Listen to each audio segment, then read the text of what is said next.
Hello everyone, Stephen here from Redolessence with another fragrance review, and today we have a fragrance from the Paris-based House Laboratories owned by Coty.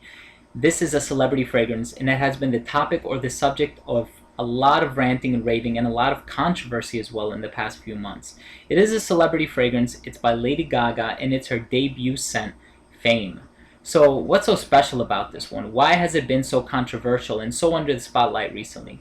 Well, because upon the initial inception of its idea, this is one that was purportedly, and I cannot emphasize that word enough, it was purportedly supposed to smell like blood and semen. Lady Gaga said herself that they were working on replicating the molecular structure of her own blood and incorporating it as a note or an accord in this fragrance, so that every time you put this on, it was essentially like you were wearing the essence of Lady Gaga. So it was a way for the consumer or her fans to take a piece of her everywhere they went. So you'd not only be wearing Lady Gaga the brand, but you'd also be wearing Lady Gaga the person. Now, I think that's a very creative idea. It's something that has certainly never been done before, very innovative as well, but at the same time, I'm kind of glad that she opted not to go that route, because indeed, it was nothing but a marketing strategy, just something to gain attention toward her fragrance, and it turns out that there was never any real intention of releasing a fragrance that smelled like blood and semen.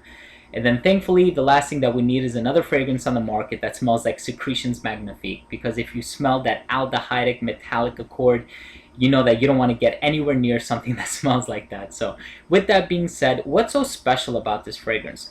Well, for starters, it incorporates a very unique note. One that's not traditionally used in perfumery. It's called Belladonna. Now, Belladonna is an Italian name, and it translates to beautiful woman. And the history behind it is that back in the day, women used to extract oils from the belladonna plant, and they used to put it in their eyes, and it would dilate their pupils, and that would give them the appearance of being more seductive. So belladonna is a plant or a shrub that has a very high level of toxicity. It's very poisonous, and it has been used in the tips of arrows to poison them. It has been used in poisoning people's drinks. It's just one that also has medicinal use to it, so it has a very rich history in terms of how it's used in homeopathy. Just everything about that plant is very unique, and it smells very unique as well. So with that being said, what does this one smell like? Now, I would traditionally read the notes of the fragrance off a website, but being that they are printed and written in a very creative way on the back of the packaging, I will opt to do that instead. So we have Tears of Belladonna, Crushed Heart of Tiger Orchidea with a black veil of incense, pulverized apricot, and the combinative essences of saffron and honey drops. So I am picking up a little bit of saffron in here, not too much. I think it's very dominant in the Belladonna, and then you also get a little bit of sweetness, but I get more sweetness from the apricot than I do from the honey. Now, I apologize, I do have a very low def camera, so you might not be able to make a lot out of what's written or printed on the back of this box, but still, I read the ingredients to you, and that should suffice. So it does smell very floral, and the categorization or classification for this fragrance is indeed fruity floral. Now, you are going to get a lot of that belladonna, and I haven't smelled belladonna essential oil before, so I don't have a very informed idea as to what it smells like, but I think I can compare it to gardenia. Now, I'm picking up the orchid in this fragrance, so I certainly know what that one smells like, but the other floral in here that I'm not quite able to dissect fully, I believe, is belladonna. And the best way that I could describe it is it smells like gardenia or other gardenia-based fragrances. Now, the apricot, that in combination with the honey gives this one an undertone of sensuality, so it does have a playful nature to it as well. Now, many fragrances are traditionally sweetened with vanilla, mainly because vanilla is used as a fixative. This one chose to go a different route, and I think it was done in very good taste by the perfumer, whoever it happens to be for this one, and they used honey as a means of sweetening this one up. So I think that was done in very good taste, and the end result is something that smells very, very good. So with the smell covered, let's transition over to the rating for this fragrance.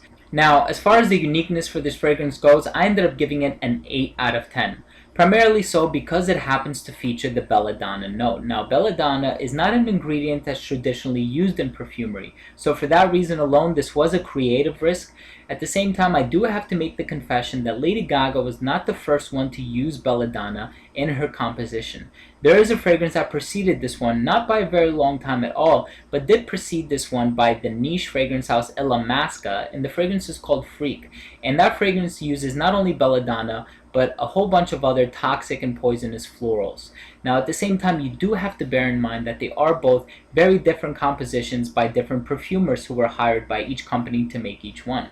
So for that reason, they are going to smell very different, and as far as just this smell is concerned, it is a very nice, pleasant smell, and it is very different. And because it does take the creative risks, I ended up giving this one an 8 out of 10. Now as far as the longevity for this fragrance is concerned, I ended up giving it a 7 out of 10. This is an eau de parfum concentration, so it does have a higher concentration of aromatic oils than an eau de toilette or an eau de cologne would have. So I am expecting this one to last anywhere between 6 to 8 hours. However, unfortunately in my skin, it seems to last the bare minimum 6 hours, but at the same time, this one is an exceptional value. Being that this is an EDP, I ended up buying this 1 ounce bottle that's sitting right here in front of me from Sephora for $42. So it's an excellent value. And this is one that you could afford to spray on your skin a few times throughout the day. So you're not really breaking the bank on this one. So being that it does last 6 hours, that's actually a little, I would say that's average for its concentration. So that's a fairly good mark, 7 out of 10. Now as far as projection goes, this one projects very well for the first hour and a half to 2 hours of application. After that, it dries down to a sort of skin scent. At the same time, like I said, this is a good value. So you could over apply on this one, and then you could also apply a few times throughout the day. So I ended up giving this one a 7 out of 10 for projection. And then up next we have versatility. So we went up a little bit again. I ended up giving this one an 8 out of 10 for versatility. Why? Because this one is very inoffensive, as opposed to, the initial inception of its idea and what it was purportedly supposed to smell like. So I think an 8 out of 10 for versatility is very fair. You can wear this one to school, you can wear this one to work, you can wear this one at a business meeting, you could wear this one on an interview. There's nothing about it that's offensive at all. And being that Belladonna is very toxic and poisonous, it smells very pleasant, and it's really hard to discern or distinguish that floral from all the other florals used in the composition of this fragrance. At the same time, I do think that because it's so heavy on the florals, it is more for a mature woman. So I can't really picture anyone in high school wearing this fragrance, but I suppose if you are a very mature senior or even a junior for that matter, you could pull this one off. But I would say if you're 20 and over, you could pull this one off. At the same time, this is one for more formal occasions, but this is a 4 seasons type of fragrance. So I could picture this being worn in the spring, summer, fall, and the winter. And I think this will last fairly well, but the heat really will help this one to project. So I would wear it more in the hotter months. Now up last, we have the presentation for this fragrance. Now this is probably something that you could have guessed. I ended up giving this one a 10 out of 10. Why? Because it's gorgeous. I love having this one on my shelf. I love showcasing it. I love showing it off. A few people have already asked, what is that? People who were left in the dark or were probably living under a rock and they didn't know that Lady Gaga was releasing a new fragrance. And what does it look like? Well, the cap is I guess it's a claw that's cradling or grasping onto a neck. So just to take this apart to show you guys what it looks like, it is a very plastic gold-plated cap. It's not heavy at all, and it clicks into place very securely. So you could swing it around, you could hold it and lift it from the cap, and there's no fear of it coming apart or falling and crashing to the ground and breaking. So I do feel secure in that sense, and it's a very nice bottle. Now I do have to say one thing. The only reason why I purposely bought the 1 ounce, which wasn't a very good value compared to the larger sizes, but the only reason why I bought the 1 ounce is because this is the one where the bottle looks like an egg the most. Now for the larger sizes, instead of just increasing the scale of the fragrance itself, they took the bottle and they made it a little more elongated, so that way they could keep producing the same size of the caps. At the same time, that's the reason why I ended up buying the 1 ounce bottle. And another thing that really helped me give a 10 out of 10 for this fragrance in terms of presentation is the black liquid. Now the motto or the slogan for this one is that it's the first ever black eau de parfum. Now yeah, technically they are right. Nasamato's Black Afghano is an extrait de parfum, so we'll give them that one. They are the first black eau de parfum. So this is one where as soon as it escapes the atomizer, oops, sorry about that. As soon as it escapes the atomizer, it does turn clear on the skin, or transparent for that matter. So as you can tell, there is black liquid in there, and I'm just going to spray it on my skin just to show you guys that, yep, it doesn't stay black. and there's that pleasant smell that I'm referring to. So with that being said, this one earned a pretty fair mark, or a pretty high mark for presentation, I should say, a 10 out of 10. And that brings this fragrance to an overall mark of 40 out of 50.